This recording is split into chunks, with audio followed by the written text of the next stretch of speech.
Bonjour et bienvenue dans cette nouvelle vidéo. On continue à découvrir ensemble la formation gratuite sur la publicité Amazon KDP. Comme les précédentes vidéos, je vous propose de découvrir ou de redécouvrir tout le contenu qui a été créé en live pendant 5 jours et gratuitement dans le défi Success KDP Ads. Dans la vidéo précédente, vous avez pu recevoir tous les conseils d'optimisation de vos livres pour pouvoir bien lancer vos publicités et réussir en amont l'optimisation afin de vous donner toutes les chances de réussir sur vos campagnes publicitaires automatiques.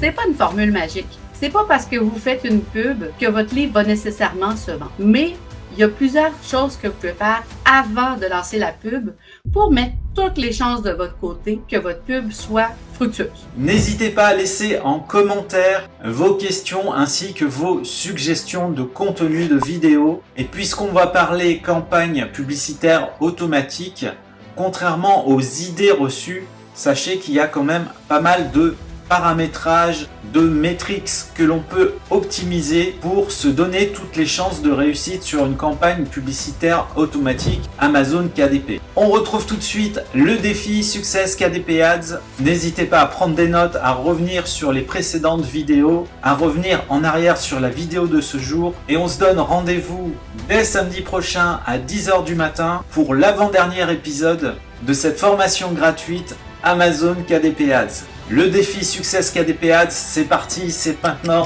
dans 5, 4, 3, 2, 1. Let's go! Hop là! Alors j'en profite également, je fais un petit coucou à Julia parce que je vais revenir sur certaines choses que j'ai dites. Je vais insister dessus parce que c'est vrai que pour nous c'est tellement... c'est des années de pratique, il y a des choses qui sont hyper évidentes et du coup on oublie le moment où on a été débutant, des petits détails mais très importants, notamment ce que vous voyez là à l'écran. Lorsque vous allez créer votre campagne publicitaire, au tout début, par défaut vous êtes en ciblage automatique. Donc ça c'est pas compliqué, c'est ce qui est coché par défaut. Et en fait, Julia m'a dit mais on peut faire aussi un autre type de ciblage parce que moi j'ai fait toujours que des publicités automatiques et c'est normal parce que comme ça se met par défaut, on fait pas forcément attention. Donc du coup juste en dessous là, vous avez le ciblage manuel. Donc le ciblage manuel, c'est toutes les publicités par mots-clés, publicité assigne et publicité catégorie. Donc pour l'instant, on va rester sur le ciblage automatique. Je vais revenir sur tous les termes de vocabulaire qu'on va utiliser dans le ciblage automatique qui vous serviront également pour toutes les autres campagnes publicitaires, si vous faites aussi des campagnes manuelles. Mais là, on est vraiment dans la base, donc on part de zéro. C'est à quel endroit? Regarde. C'est dans le formulaire, en fait, quand on est vraiment à la création de la pub, là, quand tu défiles à peu près au milieu, Ah, regarde. il y a le Hop, ciblage. regarde. Voilà, donc tu vois là j'ai mis la page entière. Quand tu arrives, que tu crées une campagne, donc tu as ta page qui apparaît comme ça en entier. Et c'est c'est le troisième onglet. C'est ici.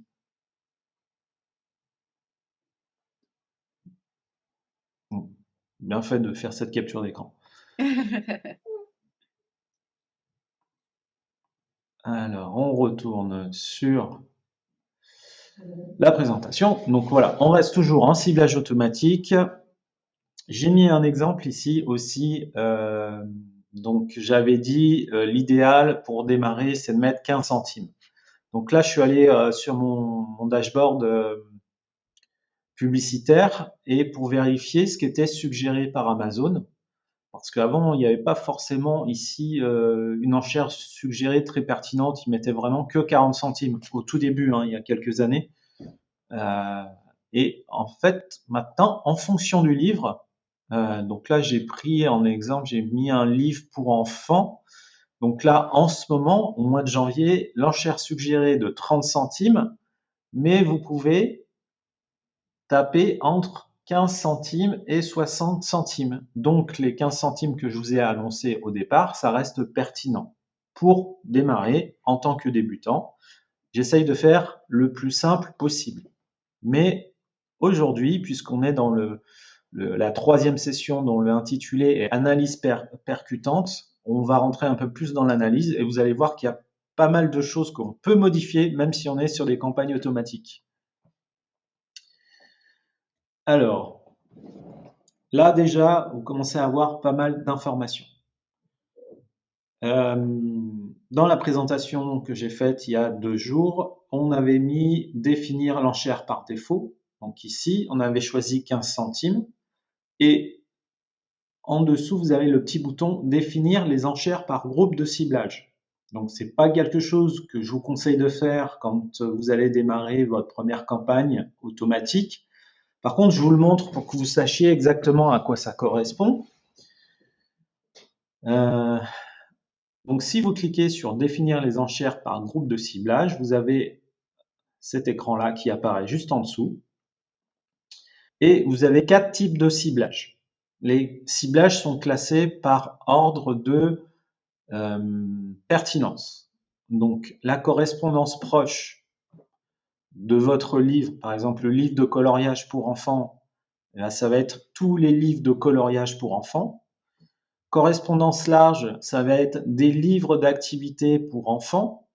Substitut, ça peut être un journal pour enfants.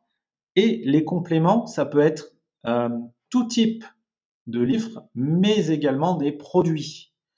Donc les produits, ça peut être, par exemple, je ne sais pas, un kit de coloriage pour enfants.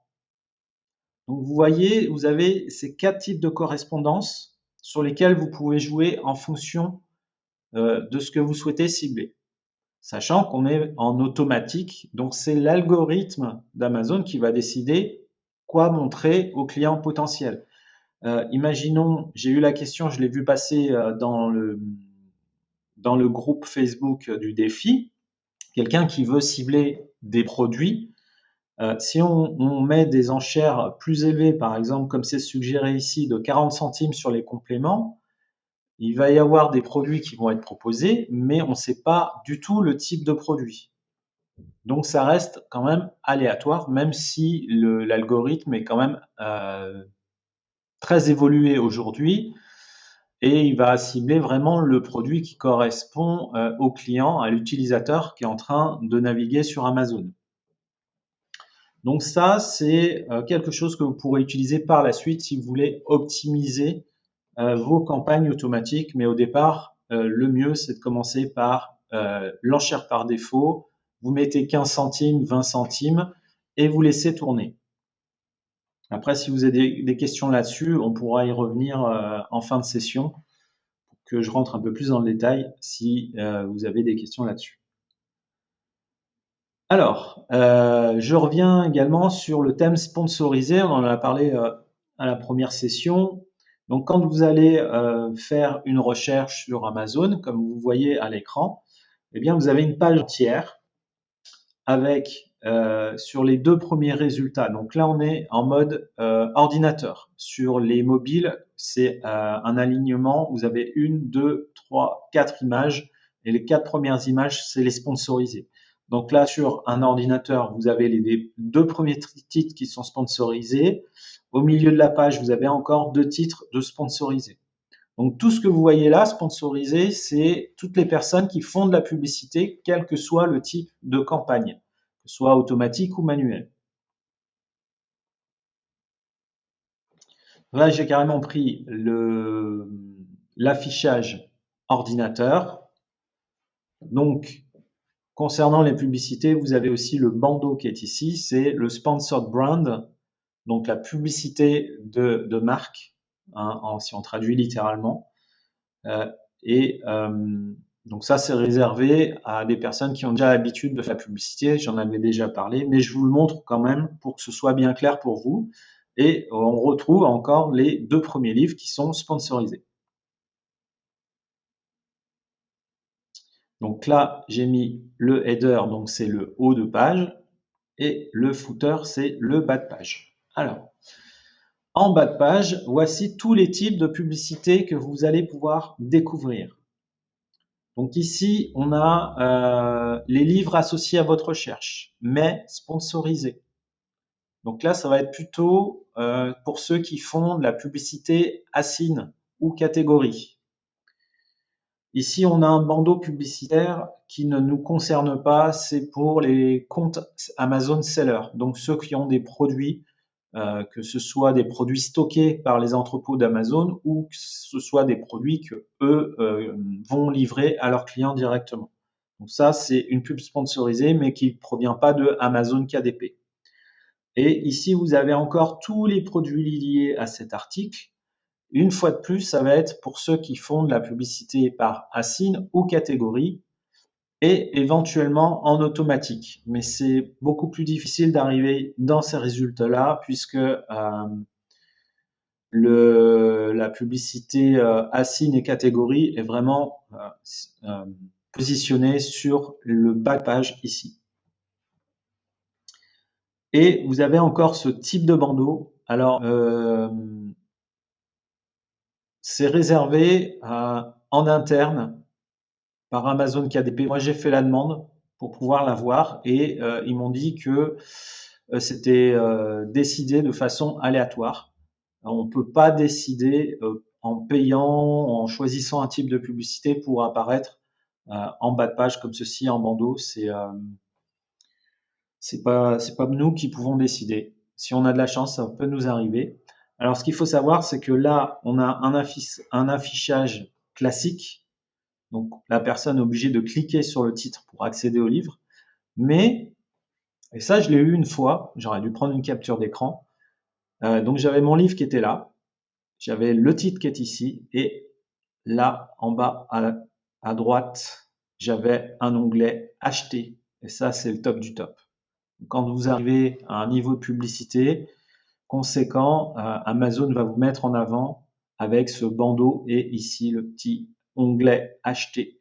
Et là, c'est génial parce que c'est un clic en moins pour le client, il achète directement, il met le livre dans son panier. Alors, on va rentrer dans le vif du sujet. On va parler des termes techniques, on va en avoir besoin maintenant. Donc, je vais simplifier quand même aux termes les plus courants. Donc, on va parler de clic, ce qu'on appelle le CPC. Je parlerai souvent de CPC, donc c'est le coût par clic. Je rappelle que toutes les publicités sont facturées au coût par clic. Donc, à chaque fois que le client va cliquer sur une publicité, vous êtes facturé en fonction de l'enchère que vous avez mise. Donc là, pour l'instant, on parle de 15 centimes en général. Ensuite, vous avez les impressions. Donc, les impressions, c'est le nombre total de fois où votre publicité a été affichée. Lorsqu'il y a une impression, vous n'êtes pas facturé. C'est gratuit, les impressions. Et pourquoi c'est gratuit? Parce que, en fait, si je reviens sur la page ici, vous voyez, donc là, j'ai pris une capture d'écran. J'ai 1, 2, 3, 4, 5, 6, 7, 8 livres. Mais en réalité, sur une page, vous avez beaucoup plus de livres que ça. Mais bien souvent, le client, il va regarder que le début de la page et il va pas aller en bas de page. Pourtant, Amazon comptabilise ça comme une impression. Même si le client n'a pas vu votre livre qui est en bas de page, ça compte comme une impression. Ça ne veut pas forcément dire que votre livre a été vu. Hop, donc je reviens là-dessus. Le taux de clic, donc c'est le nombre total de clics divisé par le nombre total d'impressions. Donc ici, sur l'exemple, on a un taux de clic qui est de 0,48%. Ça peut paraître très bas. Il faut savoir que la moyenne des taux de clic, des CTR, est de 0,15%. 0,15%. C'est pas beaucoup, hein. Donc, si jamais, au niveau de votre analyse, vous voyez que votre livre, il est en dessous de 0,15%, c'est qu'il y a un problème soit sur la couverture. Donc, la couverture, elle est présentée en impression, mais elle n'est pas cliquée. Soit il y a un problème sur le titre ou le sous-titre. Ça ne correspond pas au client, c'est pas de qualité. Donc, ça, c'est un indicateur. Simplement, pour vous, il faut que vous reteniez le chiffre 0,15% qui est la moyenne. Donc là, je parle en général. Après, il y a des exceptions selon les niches. Quand on est sur une niche qui est très concurrentielle avec, par exemple, 60 000 livres en concurrence, forcément, le taux de clic va être beaucoup moins important. Et après, il faut analyser d'autres métriques comme l'ACOS. Alors l'ACOS, c'est l'outil le plus simple pour faire votre analyse. On dit qu'en moyenne, sur un livre, il ne faut pas dépasser les 30% d'ACOS. Donc, qu'est-ce que c'est exactement? C'est votre dépense totale divisée par vos ventes totales en pourcentage. Par exemple, si vous dépensez 5 € en publicité, vous générez pour 25 € de vente. Vente, c'est pas les royalties, hein, c'est les ventes totales de vos livres. Votre coût des ventes publicitaires est de 20%. Donc, ça mesure directement la rentabilité de votre publicité. Je vous ai fait un petit tableau pour que vous puissiez un peu mieux comprendre le terme ACOS. C'est pas évident au tout début d'intégrer cette métrique. Donc, comme en fait, si vous voulez, le prix moyen des livres vendus est de 7,99 €, on dit que votre ACOS maximum pour que votre pub soit rentable est de 30%. Donc là, j'ai pris un exemple sur un livre vendu 5,99 €, qui fait moins de 110 pages, donc un livre broché en noir et blanc. Donc avec le calculateur de redevance, on sait qu'on est aux alentours de 1,62 € de royalties pour un livre qui est vendu 5,99 €. Donc j'ai fait le 5,90 €, pardon. J'ai fait 4 fois 5,90, ça nous donne un total de 23,60 € de vente. C'est pas les royalties, c'est 23,60 € de vente. Et comme on a 1,62 € de royalties, ça nous fait 6,48 € de royalties. Donc, on a dépensé en publicité, par exemple, 5 € en publicité et on a touché sur les 25 € de vente, 6,48 € de royalties. Donc là, on est rentable à 20% d'ACOS, on gagne 1,48 €. Et certains vont se dire, ouais, mais c'est pas rentable. Ah si, c'est rentable puisque vous gagnez de l'argent. Donc, il faut toujours garder en tête le fait que si vous faites de la publicité, le but, c'est que quand vous prenez le coût que vous avez dépensé en publicité, que vous regardez dans votre tableau de bord les royalties, vous ayez plus de royalties que d'argent que vous avez dépensé en publicité. Et après, quand vous allez analyser, l'idéal, c'est de prendre votre campagne publicitaire sur tout le mois. Imaginons que vous avez dépensé 150 €. Vous prenez les royalties sur votre mois complet. Vous êtes par exemple à 200 € de royalties. Donc, ça veut dire que vous avez gagné 50 €. C'est 50 € qui vont aller dans votre poche. On continue. Alors, quels sont les paramètres que l'on peut modifier, analyser dans une campagne automatique? Ce que je vais faire, c'est avant de vraiment aller dans le détail, je vais déjà vous apprendre à paramétrer correctement votre tableau de bord. Parce que si vous n'avez pas un bon paramétrage, vous n'allez pas pouvoir faire les analyses. Alors, donc ici, je vous montre un exemple de tableau de bord que vous pouvez avoir sur votre compte publicitaire. Donc là, on est au tout début, sur l'onglet Campagne. Et ici, en haut, vous avez dépenses, commandes, ACOS, ventes, CPC. Donc ça, c'est la façon, j'aime bien paramétrer pour avoir en visuel tout de suite les informations qui vont m'intéresser. J'ai besoin de savoir combien je dépense. J'ai besoin de savoir combien de commandes je vais faire. J'ai besoin de savoir quel est mon ACOS et mon coût par clic. Si d'un seul coup, j'ai un ACOS de 50% avec un coût par clic de 60 centimes en moyenne, c'est que je dépense énormément d'argent et que je suis probablement pas rentable. Et ça, je le vois tout de suite en quelques secondes parce que j'ai paramétré correctement mon dashboard. Alors, ici, en fait, je vous montre. Imaginons, vous cliquez sur la croix. Quand vous cliquez sur la croix, ça vous permet de choisir les cases que vous souhaitez mettre ici en haut. Vous avez 5 cases uniquement. 5 cases à choisir parmi toutes celles qui sont ici. Donc en grisé, vous voyez les cases que j'ai déjà choisi de mettre en haut, là, les 4 cases. Donc, il me reste une place pour mettre une autre métrique. Donc, je peux mettre, par exemple, mon CTR, je peux mettre mes impressions, mes clics, mes ventes, etc. Mes Camp Plus, si je fais une publicité sur du Kindle, mes redevances Camp estimées. Donc, en fait, votre dashboard, vous devez l'adapter en fonction de votre campagne. Et il n'est pas mis de façon unique pour toutes les campagnes. À chaque campagne, vous devez le remettre correctement. Donc là, moi, ma campagne, elle est lancée.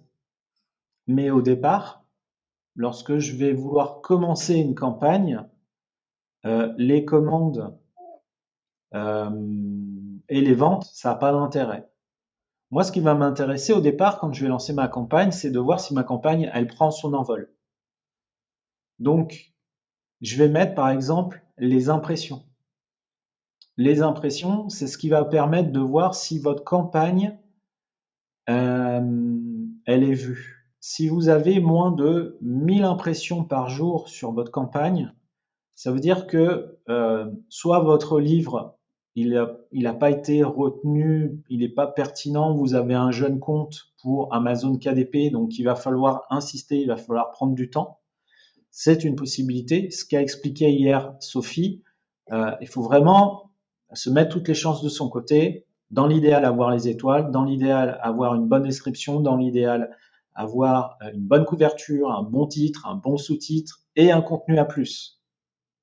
Tout ça, on explique dans la formation KDP Publication Succès. C'est vraiment, avant de faire la publicité, c'est vraiment la première étape à faire. Et ensuite, une fois que vous avez rempli tous les critères, vous allez vous donner plus de chances pour que l'algorithme publicitaire vous mette en avant. Mais si vous voyez que vous n'avez pas assez d'impressions, donc je rappelle moins de 1000 impressions, alors c'est pas le premier jour parce que quand vous démarrez, c'est difficile d'avoir les 1000 impressions dès le premier jour sur une campagne automatique. Non, en général, les 1000 impressions, il faut laisser le temps à une campagne de démarrer. Au bout du deuxième, troisième jour, vous commencez à avoir une tendance. Si le deuxième jour, vous avez 50 impressions, le troisième jour, vous avez 100 impressions, après, ça reste de la logique. Vous voyez que ça démarre pas trop bien, donc il y a un petit souci. Moi, je me donne 7 jours de délai. Je suis pas pressé, je me donne 7 jours de délai sur une campagne automatique pour voir si elle démarre ou pas. Si au bout des 7 jours, j'ai pas les 1000 impressions, ça veut dire qu'il y a un problème quelque part. Alors, problème, c'est pas forcément négatif. Ça veut peut-être juste dire que mon enchère, elle est trop basse par rapport à la niche. Donc, à ce moment-là, je vais modifier l'enchère. Si je suis à 15 centimes, je vais monter doucement, pas trop vite, hein, Julia. Je vais monter doucement, je vais passer de 15 centimes à 20 centimes. Et je vais encore attendre 3-4 jours. Et ainsi de suite, et ainsi de suite. Après, je ne vais pas rentrer non plus trop dans le détail parce que sinon, ça va vous faire trop d'informations. Et il faut que je reste synthétique pour que vous puissiez retenir des choses simples à mettre en place et les bonnes pratiques surtout. Au niveau de l'affichage, vous voyez, ici on a un graphique. Ici on a des barres. Je le montre parce que l'autre jour j'ai reçu un message d'une personne qui était paniquée en me disant « Je comprends pas, j'avais des barres et d'un seul coup j'ai plus de barres, elles sont disparues, je peux plus remettre les barres. » Alors pourquoi il y a les barres? Parce qu'en fait c'est sur la case impression qu'on a rajoutée dans le dashboard, ça fait apparaître les barres.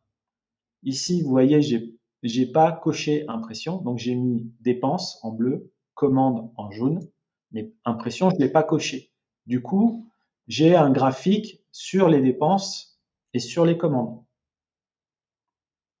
Là, j'ai mis commande en orange et impression en bleu. Donc, du coup, je vais avoir mes barres d'impression. Voilà. Ça, c'est aussi un petit détail. Donc, vous inquiétez pas, c'est normal. Tout va bien. Allez, on continue dans le paramétrage, toujours pour pouvoir faire les bonnes analyses. Lorsque vous arrivez sur votre campagne publicitaire, donc tout en bas,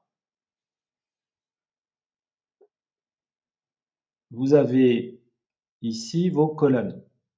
Donc enchère par défaut, enchère suggérée, impression, clic. Mais au tout départ, lorsque vous allez cliquer sur personnaliser les colonnes, ici vous allez avoir que quelques cases qui vont être cochées. Donc moi, ce que je vous invite à faire, c'est de cliquer sur. Alors, j'ai pas fait la bonne capture. En fait, c'est vous cliquez sur sélectionner tout et vous avoir toutes les cases qui vont être cochées. Du coup, ça va permettre d'avoir toutes les informations pour pouvoir bien analyser. Là, c'est pareil, c'est quelque chose à laquelle je suis confronté souvent en coaching perso, c'est que les personnes ne savent pas qu'on peut personnaliser les colonnes et vous pouvez le faire sur chaque étape. Donc chaque étape, c'est emplacement, annonce et ciblage. Je reviens là. Ça commence à se compliquer. Et en automatique, c'est simple, hein, ça se complique. Donc une fois que vous avez sélectionné toutes vos cases dans la colonne personnalisée, c'est bon, vous allez pouvoir analyser. Après, sur ce qu'on peut modifier, vous avez ici donc sur la colonne de gauche, alors sur la colonne de gauche ici, vous avez l'onglet emplacement. Donc vous cliquez sur emplacement et ça va vous donner ces informations que vous voyez. Donc les résultats sur la première page de recherche, la page produit, donc c'est les catégories.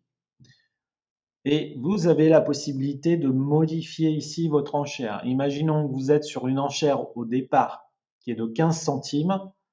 En modifiant le pourcentage, vous allez dire à l'algorithme « mets-moi plus en avant sur la première page ». Alors par défaut, il ne vous met pas en avant sur la première page, il vous met plutôt dans les catégories. Après, quand vous allez avoir de l'expérience, vous allez voir que si vous avez un super bon livre, Amazon peut même vous mettre dans une toute petite catégorie qui vient juste de créer pour que vous retrouviez avec le petit bandeau meilleure vente. Et pour ça, des fois, vous vous dites, mais qu'est-ce qu'il fait dans cette catégorie? Ce livre, ça n'a rien à voir. Mais en fait, c'est parce que c'est l'algorithme qui va créer une catégorie pour vous mettre et vous récompenser de votre investissement publicitaire. Mais sinon, pour venir au début, niveau débutant intermédiaire, vous pouvez booster votre publicité pour être visible sur la première page. OK? Donc ici, vous mettez par exemple 50%. Donc vous allez avoir une enchère qui peut monter de 50%. Donc de 15 centimes, vous allez passer à 30 centimes. La page produit, en général, je n'y touche pas. Il n'y a pas forcément besoin parce que la page produit, elle est boostée naturellement. Donc là, on voit sur cette campagne, donc il y a eu pour 12 € de dépenses 7 commandes. Ouais, je ne sais pas si c'est ça, oui c'est ça, 7 commandes. Du coup, il y a eu 22 000 impressions sur les pages de catégorie, 58 clics et ça a généré 3 commandes. Par contre, on voit la pertinence de la page produit, c'est-à-dire que sur la page produit, il y a eu beaucoup moins d'impressions, mais ça correspond vraiment à ce que est en train de faire l'utilisateur sur Amazon. Il est dans sa recherche. Donc, s'il voit le produit qui correspond à ce qu'il a tapé dans la barre de recherche, eh bien, au lieu d'avoir 58 clics pour 3 commandes, avec 32 clics, on a 2 commandes. Vous voyez, ça fait un clic, C'était 15 pas la clics. page produit, c'était la première page. Ouais, la première page. Je sais plus ce que je dis. La première page, hein, je l'ai montré, voilà. Ok, donc ça c'est important. Si vous voulez modifier quelque chose, vous pouvez le faire sur emplacement. Ensuite, donc le groupe d'annonces. Groupe d'annonces. Donc vous cliquez ici sur annonces. Vous allez avoir votre livre. C'est la façon de repérer. Vous allez avoir votre livre qui apparaît ici. Alors que lorsque vous cliquez sur emplacement, vous avez groupe d'annonces qui apparaît en dessous. C'est la différence. Et c'est pas évident au début, ça demande un certain temps afin de comprendre parce que faut faire beaucoup de clics. Donc vous êtes dans votre campagne, vous devez cliquer sur emplacement. Et une fois que vous avez fait vos analyses dans placement, vous cliquez ici en dessous dans groupe d'annonces ou au-dessus, ici sur le côté gauche, dans groupe d'annonces, et vous retrouvez sur cette page.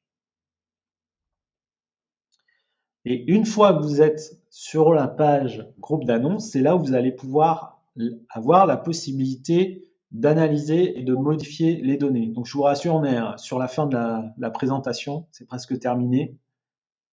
Voilà, donc vous voyez ici en haut à gauche, c'est bien marqué groupe d'annonces. L'interface n'est pas très ergonomique. Tout à fait, Mylène. Je suis pas d'accord. Alors ça Non, devait être mais quelqu'un qui commence, c'est pas évident parce qu'il faut faire des clics un peu partout et puis c'est pas nécessairement logique. Donc, ouais. pour des gens qui font des pubs depuis super longtemps, même nous, l'interface a changé plusieurs fois depuis 2020. Il est quand même moins pire qu'avant, Non, mais la mais ça raison, reste que pour elle est quelqu'un qui simple. commence, c'est pas évident, là.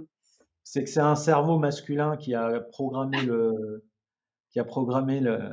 l'interface. Donc du coup, pour moi, c'est logique, et pour les femmes, c'est moins logique.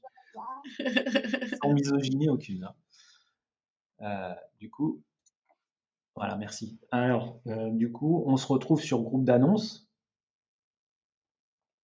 Attends, je sais plus, ça m'a perturbé. Voilà, ok. Donc, on se retrouve sur groupe d'annonces et vous avez encore la possibilité de faire des modifications pour booster votre campagne automatique. C'est génial. Donc, vous avez 4 critères.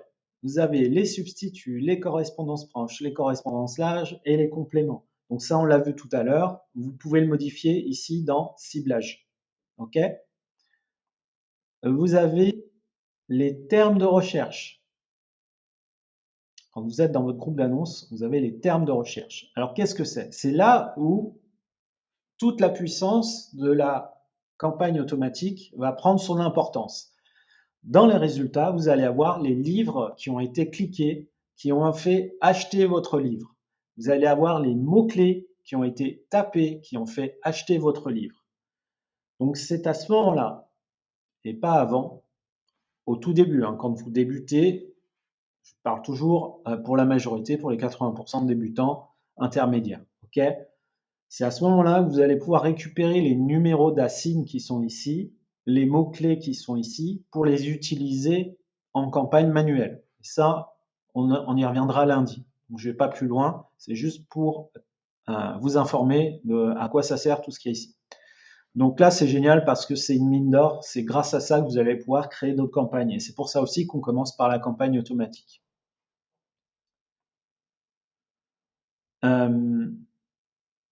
Donc, on a vu, ici, j'ai cliqué sur termes de recherche. J'ai les informations. Quand j'ai quelqu'un qui a tapé livre dessin Disney adulte, mais ça n'a absolument rien à voir avec mon livre. Donc, il faut que j'envoie un signal à l'algorithme d'Amazon pour lui dire « Eh oh, ça sert à rien de présenter mon livre et de me faire dépenser de l'argent à des gens qui veulent acheter un livre de dessin de Disney adulte. Moi, ça n'a rien à voir, mon livre. » D'accord? Donc, ce que vous faites, c'est que vous allez ici, toujours dans l'onglet sur la gauche, ciblage négatif, vous cliquez dessus et vous allez mettre le livre avec son numéro d'ASIN, vous allez le mettre en produit négatif et vous l'ajoutez. Et de la même façon, alors j'ai dit pour livre, pardon, c'est l'habitude, en général c'est les livres que je mets.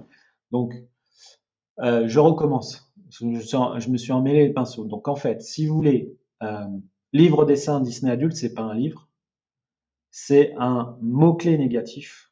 Donc vous cliquez sur ajouter des mots-clés négatifs et vous le mettez ici dans les mots-clés négatifs. À l'inverse, livre de coloriage japonais, c'est pareil, ça n'a rien à voir avec mon livre. Donc du coup, je prends le numéro d'ASIN qui est ici et je viens le coller dans produit négatif. Voilà pour ce qui est de toutes les choses que l'on peut modifier sur une campagne automatique pour booster la campagne automatique. Donc après, au niveau de l'analyse, c'est, je veux dire, assez simple dans le sens où vous voyez votre nombre de clics, vous voyez votre nombre d'impressions, vous voyez votre ACOS, vous voyez le nombre de ventes. faut que vous soyez rentable, comme je l'ai expliqué au début. Les choses que vous pouvez modifier, c'est surtout les enchères. Pour booster votre campagne au début, si vous n'avez pas assez d'impressions, ça veut dire aussi que les enchères sont pas assez fortes. Replay oblige. Ah bah ouais, là et vous pouvez même le regarder 3 ou 4 fois. Merci d'avoir suivi cette vidéo. N'oubliez pas de vous abonner à la chaîne pour ne rien louper. Rendez-vous dès samedi prochain 10h pour le 4e épisode de cette formation gratuite Amazon KDP Ads. C'était Raphaël pour KDP France. Ciao ciao!